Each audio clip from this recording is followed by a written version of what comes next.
Strive presents. Oh, got to get ready. Laptop. Plant. That looks nice there. Ooh, cookies, yum. Notebook. Microphone, webcam, and coffee, of course. A video podcast where deaf, hard of hearing, and disabled creatives and their allies chat about experiences, best practice, and the future of the arts. The Green Room.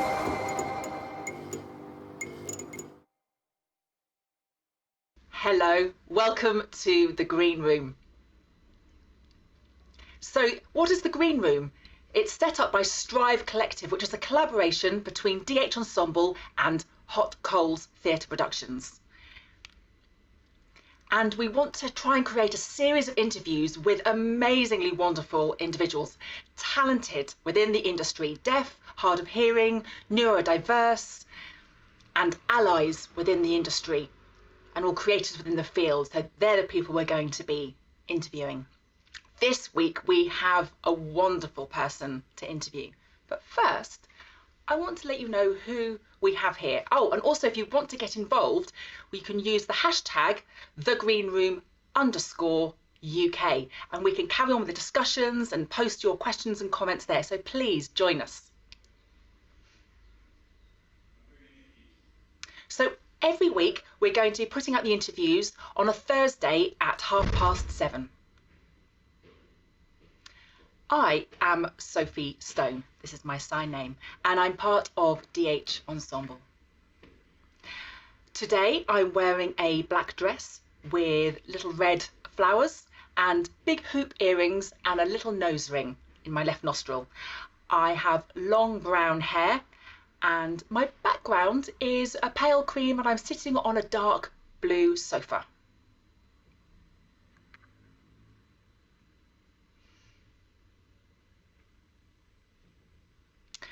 And today we have two interpreters providing a voiceover. My voiceover is going to be led by Anna. So hello, I am Anna. My sign name is this, so it's as if you're pushing up one sleeve at a time from the wrist to the elbow. I'm a white female with brown hair. Today I'm wearing a bright orange jumper, and I have a plain white background.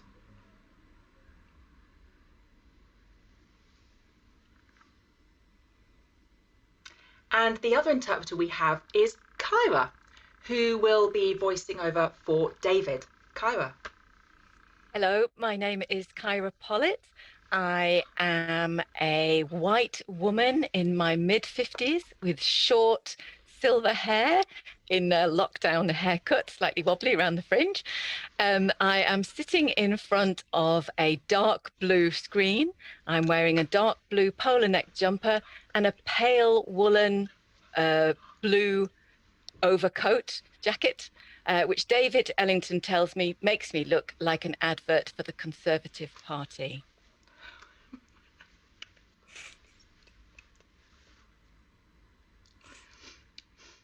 Oh, okay. And finally, we get to introduce this amazingly talented individual. Here he is. It's David Ellington. Over to you, David. Thank you, Sophie. Hi. Okay, I'll audio describe myself. I am a black man. I have black hair, quite short, a black goatee beard.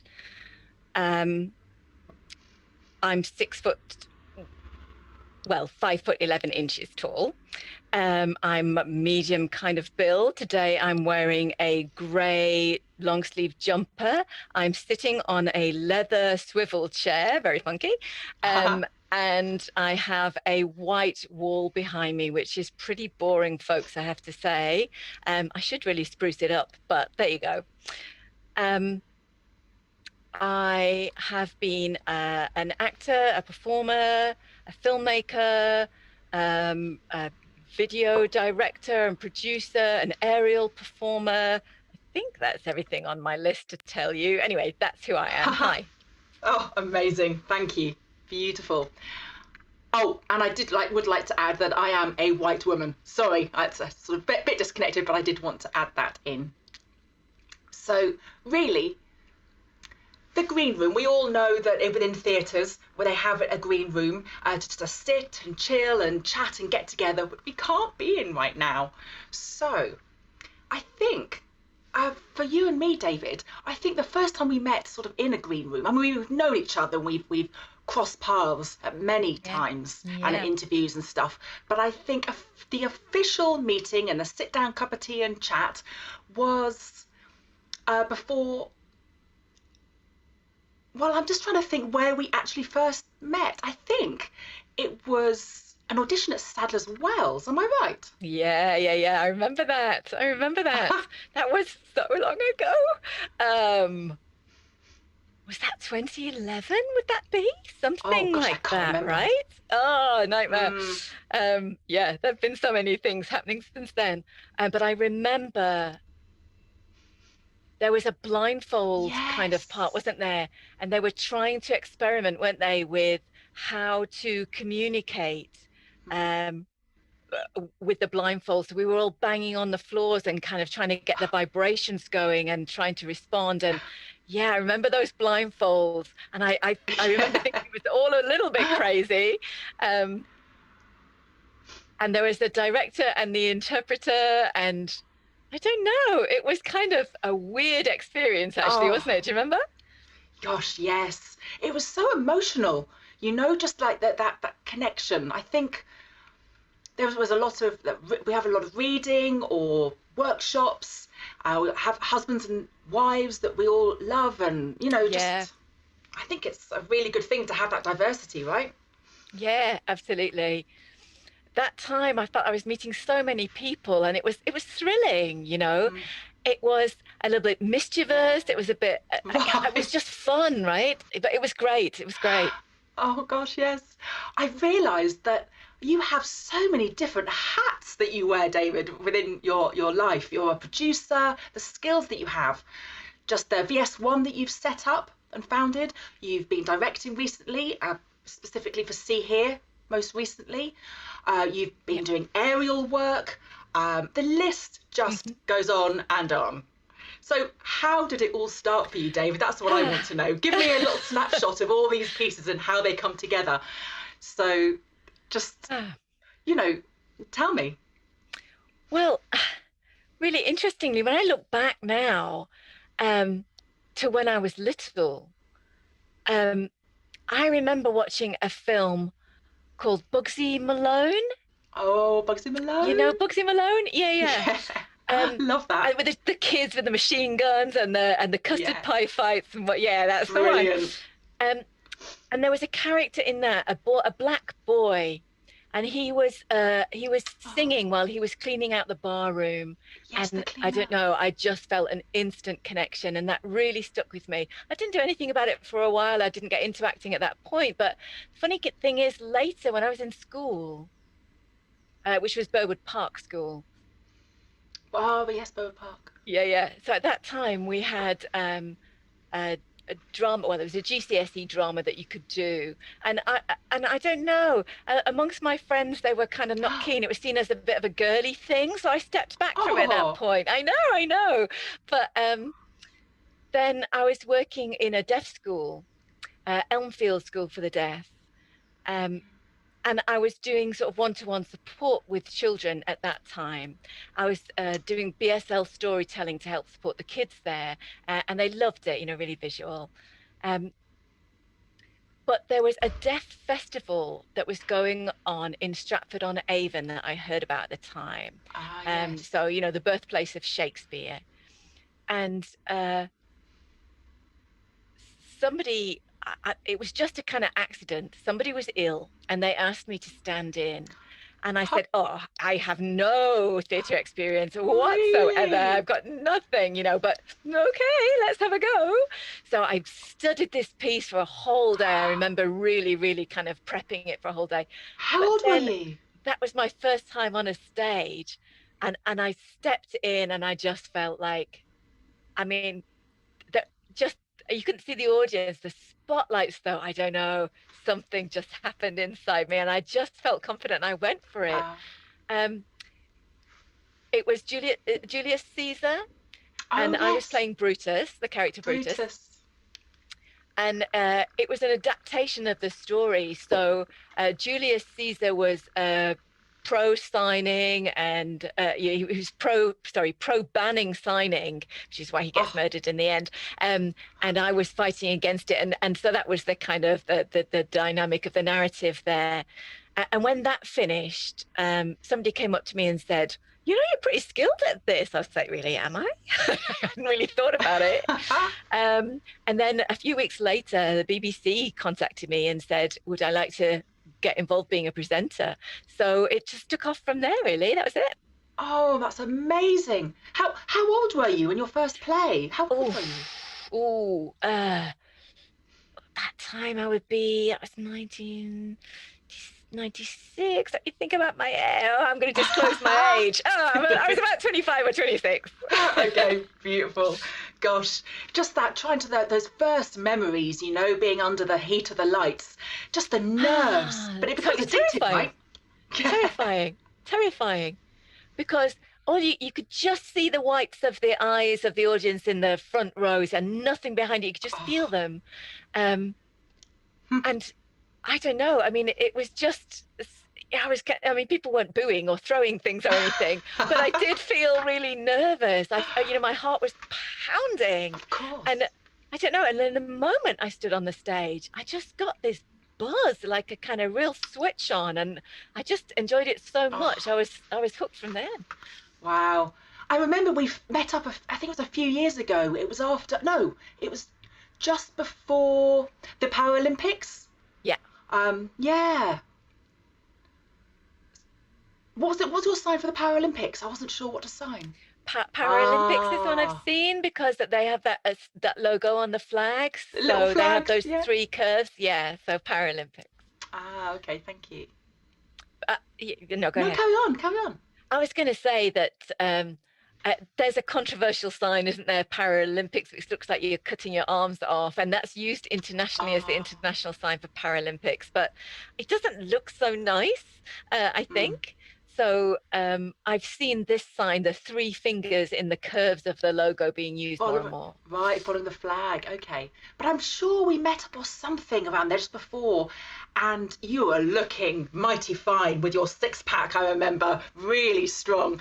And I just, you were sort of learning how to use the sway poles and the aerialist work. I just thought, whoa, I wanted to be a part of that so much. Just, how long were you training for? Was it 6 months, right? Yeah, 6 months. Tell us about that. Well, at the time, I was working with Graeae Theatre, and Jenny Seeley Jenny was encouraging deaf people and disabled people to kind of get involved, to be ambitious in their careers, to kind of really look to performing various things. And one of them was the Paralympic Opening Ceremony. Right. So we went along to Circus Space in London, and they were training us on, it was kind of body coaching, actually. Woo! Yeah. Wow. That was tough. I can't tell you. I'll never forget it, honestly. It was like, we had to do the plank, the plank?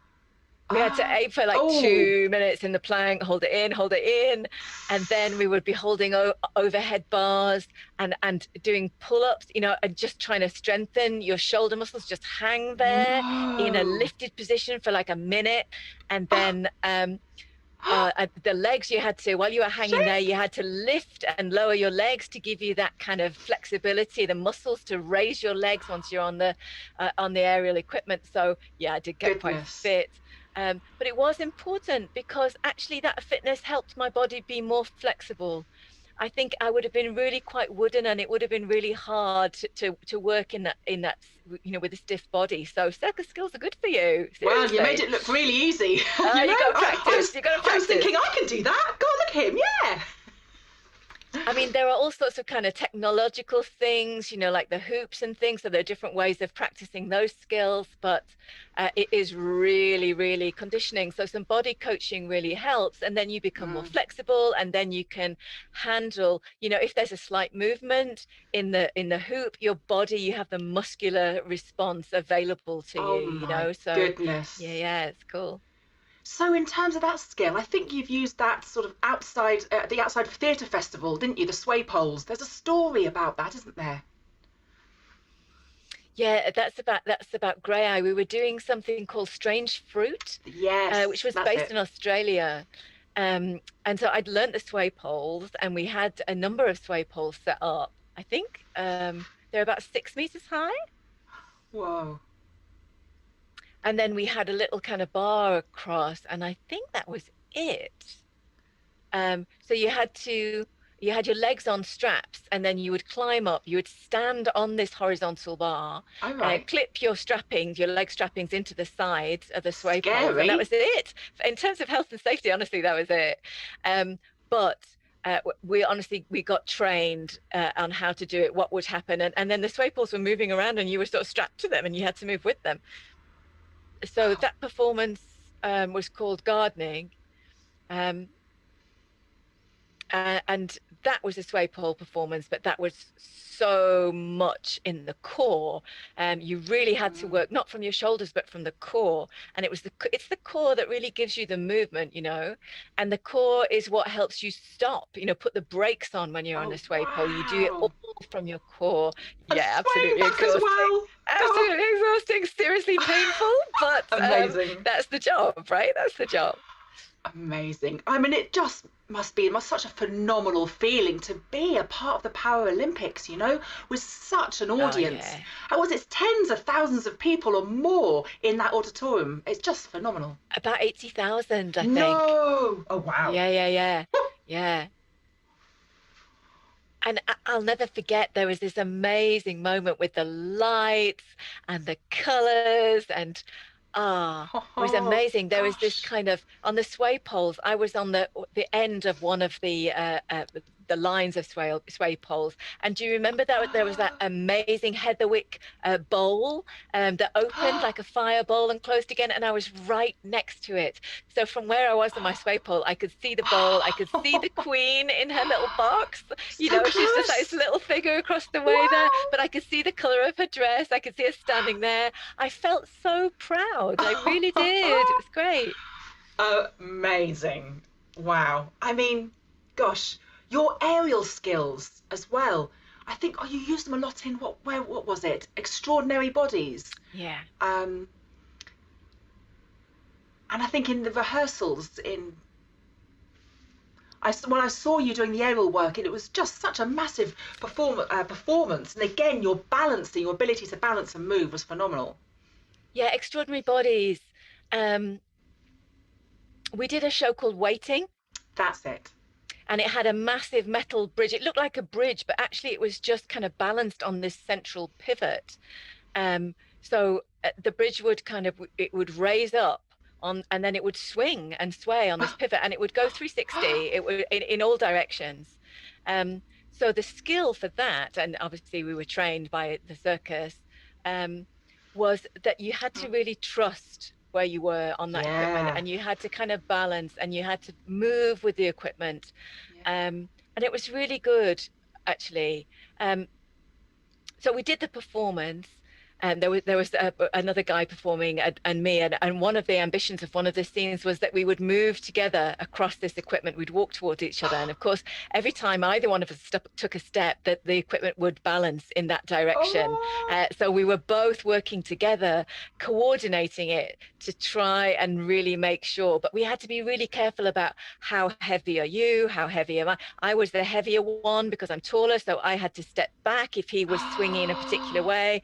He had to take more steps forward if I, because we had to maintain this balance the whole time. So it was an amazing experience, actually, and I met some fantastic performers and really, really fabulous aerialists, and the guy that I was working with took the bridge in a solo and just swung it all the way around, and I thought to myself at one point, could I do that? Could I step in? But I really I had to be honest with myself and go, no, I really don't have the skills for that. He'd been training for life to do that, but yeah, it was great. Wow. If you could take, honestly, the skills you could, how many skills have you got tucked up your sleeve there, David? It's not 1, 2, 3, it's just, they just keep going. So, you're, as a black, deaf, gay man, just your life experience that you bring to the world, your performance is so rich, and plus all the skills that you have, and you wrap all those together into one gift. It's just phenomenal. And do you feel that your life experience has influenced the work that you take on and you do? Well, yeah, really, I suppose. That kind of intersectionality of black, deaf, gay, I think, well, I don't know. I think it just kind of is what it is. I just happen to be black, deaf, gay. But for me, I think it shows what others, what you can do. I think it encourages younger deaf people. I think It provides a bit of a role model, to young deaf kids that you can do whatever you want. If you've got a dream, just go for it. I love a challenge. I love a challenge. If there's a new area that I've never done before, honestly, I will be so tempted. I will just go for it. And I think that opens the door for people coming along behind you. Everything you do opens the door for someone coming along behind you. And, if you love a challenge, that's what you should do. That's sort of been my story, I think, and my experience. So, yeah, I've been involved with theatre. The play Bent? Oh, yes, I saw that. Wow. Yes, I did a production of that with Graeae. Yeah, that was really interesting because I was one of the main characters, Max, and he's experiencing all kinds of oppression because, homophobic oppression. And, I think for deaf kids, that's not something that had at that time been talked about in school, and he's gay and he's a soldier. And for me, it was a fascinating journey because I hadn't had that background. So it was a lot of research for me. And I really felt like I began to sort of go through and recognize what the character was going through. Right. And Bent itself is a 2-hour performance, no interval. So learning the blocking for that piece was honestly amazing. You couldn't make a mistake. It was mind blowing. It was just like I'd be awake night after night trying to get that down, But wow. 2-hour performance, and at the end of it, I was very proud to have been involved in that play. I thought it was groundbreaking. Gosh, yes, I remember actually the first time I saw a gay character in theatre, but also a gay deaf character in theatre, which I hadn't seen before, and that their story on stage. And my first time in the audience seeing that, and it was a Graeae show. I didn't know you at that point. I was young at the time, I think in my 20s or something, and I was sat there in the audience just welling up and just tearing away, just the impact it had on me. I think it's the gay deaf man stories are so relevant to our existence, and the power of our stories that we have. They're really underground at the moment. We really need to break those through and allow them to flourish and grow and get them out there.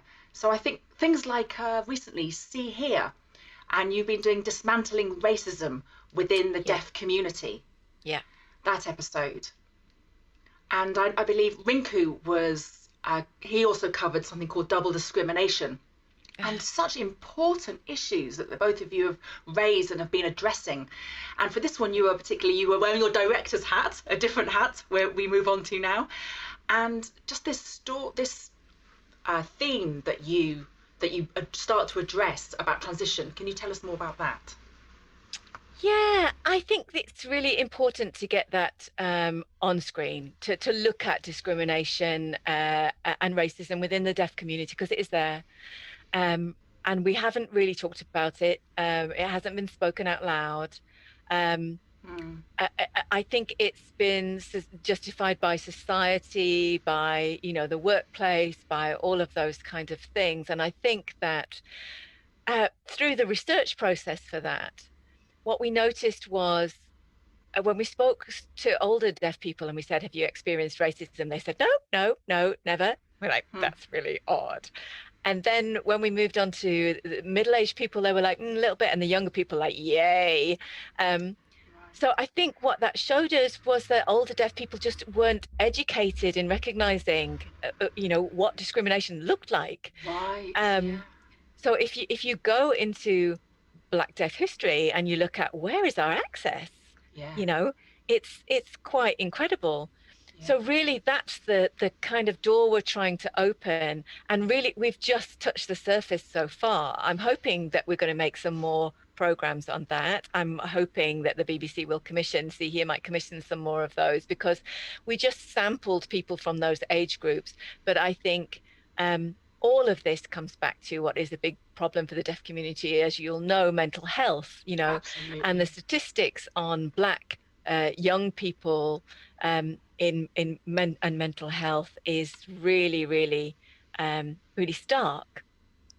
So we need to look at, what are the balance. Yeah, what are the gaps? What are the negatives? What are the benefits, even maybe, and kind of try and look at, or just present the whole situation as it is, because I think it's heartbreaking to see so many young deaf people falling by the wayside because of mental health. And that's either because they haven't got access to sign language, especially in Black hearing families who have deaf kids, especially in communities where they're religious, where deafness is seen as a sin that's revisited on the family. And, the kind of suffering that children in those families go through as a result of that is horrendous, So, and there are no services really provided for them. So we see these effects everywhere. And I think, as you say, it's really about the culture. It's because we're a small kind of enclosed culture, because we just kind of get on with deaf culture. We don't really examine it particularly.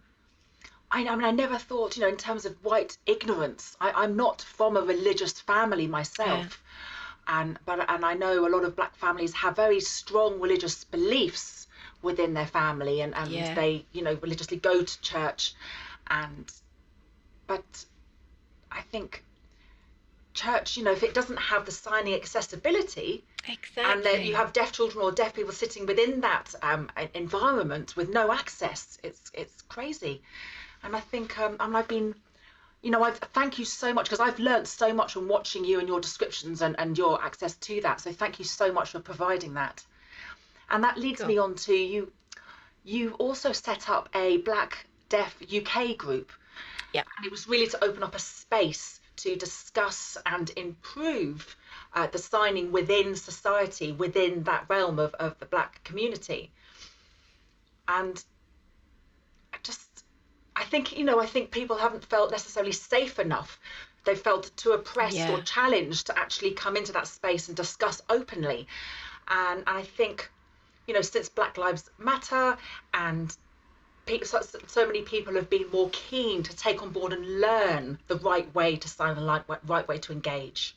Yeah, I think Black Deaf UK is important because I think it gives people a space to have a reflect, to kind of look at their own self-confidence, to think about where they're going, to come together with other people who may have the same experiences, to discuss what the next step might be, to kind of just have a look at the lack of services, think about what services we would like, and seriously think about well-being, and particularly in terms of mental health and well-being. Yes. Again, the lack of services, especially Black counsellors. Where are Black counsellors in the UK? Qualified Black counsellors, there's a real dearth. Most counsellors are white people, and do they get it? I mean, can they really empathise with the Black experience? Right. A Black person would kind of know. They just know what that's like. So improving those kinds of services is really important. We're campaigning to look at the signs, kind of sign vocabulary, particularly around, say, the N-word, getting that dropped, and building relationships with the white community so that we can encourage more allyship. We're just trying to kind of equalize the landscape, really, and kick back against some of that institutionalized racism. Absolutely. So on point. I think it's about building a platform that's accessible.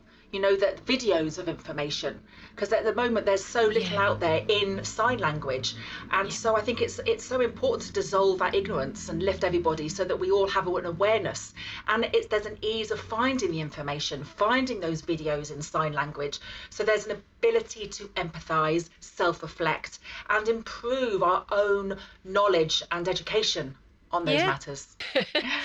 So at the moment during lockdown, I imagine have you been creating any new work? Is anything going on that we need to know about? Okay, so most recently I created a piece called Liberty. I spelt it wrong, Liberty. I need to warm up my hands, honestly. I need some warm up before I get into this. So yeah, Liberty, that's the sign for it, Liberty. And that's a piece that really, the subtext of which is really to support LGBTQI identities. Oh, wow. And it's a real challenge, to the person who was the president at the time, President Trump. In fact, I wrote that in 2016. A funny thing happened. Oh. Yeah, it was funny because there's an organization called Centre, CENTRE, Centre. And the organization looks at refugees who are Black, Asian, but also gay. Okay. And they'd known that I was a performer, and they asked me if I could create something, a poem or something for them. So that was in 2015. And at that time, I was really kind of getting into the technicals of visual vernacular, VV. I was doing some courses. So I thought this was a great opportunity to try it out. So I made something called The Christmas Tree, a piece called The Christmas Tree, which I performed for them. And it seemed to go down pretty well. No, hang on. So I just showed it in their cafe. It was, in the winter, it was just a sort of performance for them. And then the following year, they asked me if I would do something again. This was for 2016. So I started creating this piece called Liberty. And I happened to show it to an interpreter pal of mine, Jackie Beckford. Oh, I love her. Yeah, she's great. She looked at it and she said, "This is amazing. You should really share this. You should show it, take it around, perform it." And I did it in Hackney in London for a queer kind of festival, gay, lesbian, Black, kind of festival thing, small festival in Hackney. Yeah. And it went down really well. And they said, "You should show this elsewhere." And I said, no. And for whatever reason, I just put it on the shelf at that time. And then fast forward now to Ad Infinitum Theatre Company. Yes. And I was working with them. And in lockdown, they said, "Look, we've got this commission worth £1,000. It's a digital platform. Do you have anything that you could show?" And I was like, "Oh, okay. Oh, what can I do? What can I do?" And I thought, I know, I can get Liberty down off the shelf and I can do that. Perfect. So I showed it to the theatre director. He said, yeah, go with it. So I went through it with him, and we kind of planned all of the stanzas, and I was given the commission. And at that time, of course, we were in lockdown. So I was thinking, okay, this is great, but how am I going to actually do this? I'm going to have to film myself. And that's going to be really difficult. So anyway, I was able to recruit a local deaf person and bubble them to be my cameraman. And we could work kind of just in really close proximity to my house. And we filmed up in the kind of roof. It's a bit weird. It's a kind of eave space. I'm in it now, actually. I've done some work on it since then. I should say roof, but the eaves kind of come inwards. So it's like a kind of upturned triangle, like a valley shape. And so you could walk along. So I was able to climb up into this roof space, put the camera there. And it was fabulous because you could see out through the window. And it was really, really, it was good. It worked really well. You can't tell that it's in my home, So it worked out really well. Well, okay, so you've got to keep COVID safe, but you deal with the dangers of being up on the roof. That's Well, there is fine. that. There is that. But so we had to make sure it helped us keep our distance because you couldn't get too close or you'd fall. So so we did that filming there, and we did go outside to one or two locations as well. And then once that was edited together, I showed it to the director, the commissioner, and they said, "Oh yeah, it's pretty good." We added some effects, and then we decided we'd add some sound effects. So they were really nice because the poem itself is about the rainbow. That's the kind of theme that runs through, and each stanza is the different color of the rainbow and the different mood that's associated with that color. So the sound designer worked with that, and that was, I think, broadcast in late autumn or winter, something like that, but it's still on the website of an organization called Home.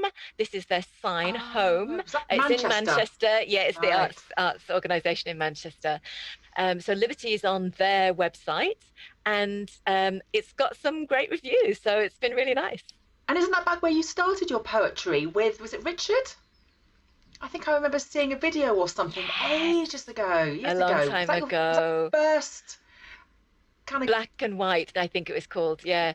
And I worked with Richard Carter, and we did a Japanese poems called haikus, which are 3 lines. There's a really short form in poetry. It's 3 lines. Yes. And there was a woman who was a Japanese woman who was researching at the time. That's right. What's her name? Yeah. I can't remember her name. The form is called a haiku. Haiku. Yeah, haiku. Yeah. This is how I assign it: a wave, hi, and then ku. Okay. Okay. So there was this Japanese researcher doing research into haiku and VSL, and so Richard Carter and I kind of got together and did some sort of short and sweet haiku pieces. Yeah. Superb! Wow, that's so long ago. I'm just actually trying to check my notes because I wrote sort of a number of questions, and actually you won an award, didn't you? You won the Deaf Oscar. Do you still have the award? Downstairs. Where is it? Is it in your toilet? Where it no, should belong? It is not. The famous location for all stars. Actually, there's not enough space on the shelf in my toilet. So it's downstairs, and it's on display in the hallway where people can walk past and go, "Hey, what's this?" And I can tell my story. So yeah, I can say the award is for me. And I think it looks like spermatozoa, but don't tell them I told you that. I think I have to see it. Honestly, it's this kind of spermy shaped thing. It does look like that. It does look like it. It really does. That's so rude. I love it. And you just need a line of them now. You need a lot of. Have you got a lot of awards lining up? What others have you got there, David? Tell us. I've got the Best Director Award. I've got Best Short Film. I've got various things in the hallway lined up. Some photographs, maybe. Some certificates. A little trophy space. So fabulous. You need a Hall of Fame, right? With all your posters and awards and your, medals and everything to be displayed all in this wonderful Hall of David. You're an absolute legend. Thanks. Legend. Let me see. What other questions do I want to ask you? What have I got?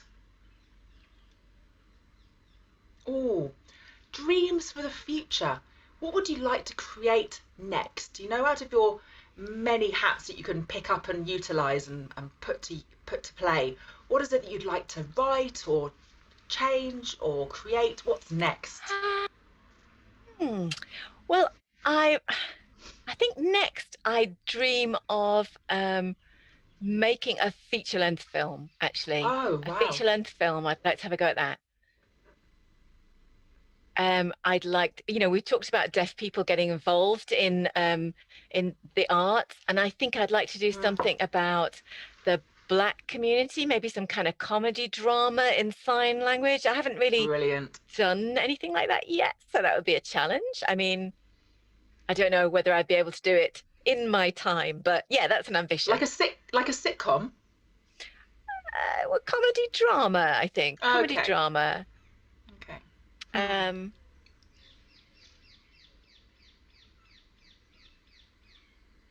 Like The Fresh Prince of Bel-Air, you know that one? Oh, the Fresh Prince of Bel-Air. Yes. Yeah. That's it. The Fresh Prince of Bel-Air. I'm signing it wrong, but hey ho.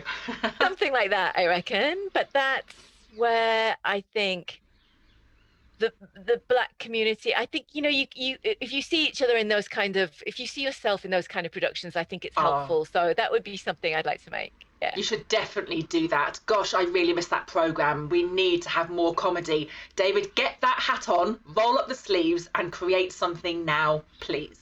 Okay, crossing my fingers at this end. Oh, me too. Thank you so much, David. Oh, it's been so lovely talking to you. And I can't wait to see you for real in 3D and be at the theatre and be in a play together. Yes. Oh, hopefully that day is coming soon. And if nothing comes up, then we'll write something. Yes, we will. I'll hold you to that. You produce, I write. It's a deal. It's a deal. It's a deal. Put it Shake there, hands. partner. I'm shaking on that. Zoom shake. Absolutely. Yeah. Gosh, I have so many questions for you, David. Yeah. But I want to know what if you could, well, for example, I want to know your favourite. So, for example, theatre or film, which is your favourite? Theatre. Okay. Next one, lighting design or set design? Set design. Okay. Set design I'd go for. Yeah. Visual, right? Yeah. So face-to-face or social media? Face-to-face. Yeah, absolutely. Yeah, definitely face-to-face. We're old school, right? Yeah, totally. Yeah, I mean, Zoom, all those little squares. Oh no, come on. Can we have some face-to-face? Exactly. Real touching, real hugging. Yes, let's connect. Hugs, yes, please. So a night in or going out on the tiles? Clubbing, out on the tiles. I knew you were going to say that. Make the most of it. Just go. Yeah, do it. Doesn't matter the age, does it? You just enjoy a good party. Yeah, definitely. Oh, gosh. But the squares are all getting smaller and Zoom and So, green room or dressing room? That's a hard one. It's a tricky one. Okay. Green room. Okay. Because there's so many people coming in and out. You get that connection, you get the chats, people you haven't seen for ages. The dressing room is more of a private thing, right? Yeah. You're a little social butterfly, that's why. So, stage combat or camera trickery? Stage combat. I'm going to go with the combat. Yeah. I thought you might. So, sway poles or aerial work? No. That's too hard. Don't give me such hard questions. That's the point. They're so similar. Sway pole, aerial. I'm going to go for aerial because you can do so many different pieces of equipment in aerial. So I'm going aerial. Nice. Okay. David, you have been travelling the world with your theatre and film work. Is it possible to have a favourite green room? Think back to the people and just where you are and the chats that you've had. Do you have a favourite? In the world, you can go anywhere. No pressure. I'm going to go to Australia. Oh, wow. I'm going to go to Melbourne. Melbourne? Yes. And I'm going to go to Circus Oz.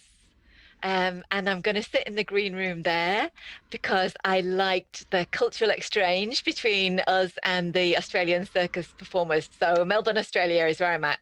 Oh, was that with deaf artists or a mixture? It was a mixture, actually. Hearing performers and there were some Australian deaf people who got involved as well.